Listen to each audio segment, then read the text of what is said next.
ગાંધીનગરમાં આરોગ્ય કર્મચારીઓનું આંદોલન ચાલી રહ્યું છે। પોતાની પડતર માંગને લઈને આંદોલન પર ઉતર્યા છે કર્મચારીઓ। ગેટ નંબર 1 પર આરોગ્ય કર્મચારીઓએ વિરોધ નોંધાવ્યો।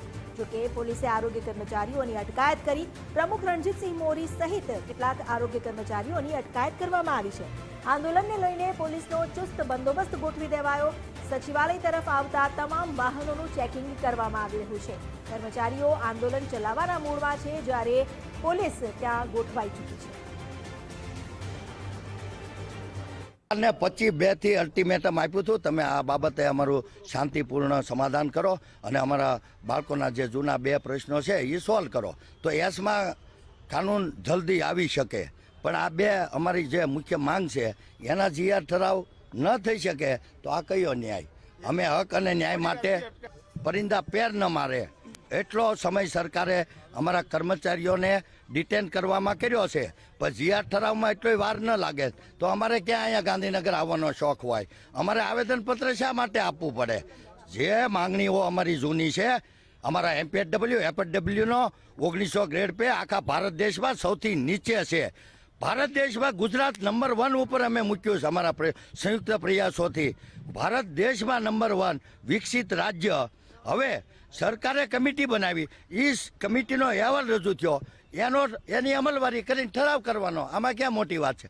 આરોગ્ય વિભાગના કર્મચારીઓ આજે ગાંધીનગરની અંદર ધામા નાખવાના છે પોતાની હડતાલને લઈને, પોતાની માંગને લઈને, અને તેને લઈને ગાંધીનગર અને સચિવાલયને જોડતા જે રસ્તાઓ છે ત્યાં ચુસ્ત પોલીસ બંદોબસ્ત જે છે તે ગોઠવી દેવામાં આવ્યો છે। અને એક રીતે કહી શકાય કે સચિવાલયને છાવણીની અંદર તબદીલ કરવામાં આવ્યું છે।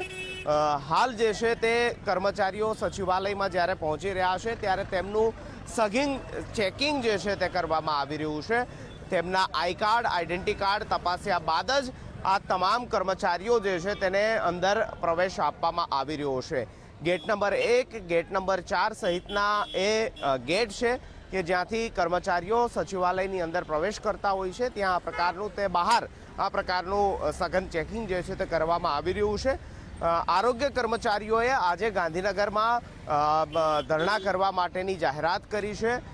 ખાસ કરી મુખ્યમંત્રીને રૂબરૂ આવેદનપત્ર આપવા માટેની તેમને જાહેરાત કરી છે, અને તેને લઈને એસ્મા સહિતના એક્ટ પણ આ કર્મચારીઓ વિરુદ્ધમાં લગાવવામાં આવ્યા છે। તેમ છતાં પણ ઘણા કર્મચારીઓ ગાંધીનગરની અંદર એકઠા થયા છે। આપ અત્યારે અહીં જોવો છો તે પ્રકારે ઘણી આરોગ્ય વિભાગની બહેનો જે છે તે અત્યારે સચિવાલય ખાતે વિરોધ પ્રદર્શન માટે એકઠી થઈ છે, પરંતુ પોલીસ તેમને પકડીને ડિટેન કરે તે પ્રકારની સ્થિતિ જે છે તે હાલ સર્જાણી છે। અને ગાંધીનગર અને સચિવાલય સાથે જોડતા જે રસ્તાઓ છે ત્યાં આ પ્રકારે પોલીસ છાવણીની અંદર તબદીલ કરી દેવામાં આવ્યું હોય અને કર્મચારીઓનું સઘન ચેકિંગ કર્યા બાદ જ તેમને સચિવાલયની અંદર પ્રવેશ આપવામાં આવતો હોય તે પ્રકારની પરિસ્થિતિ જોવા મળી રહી છે।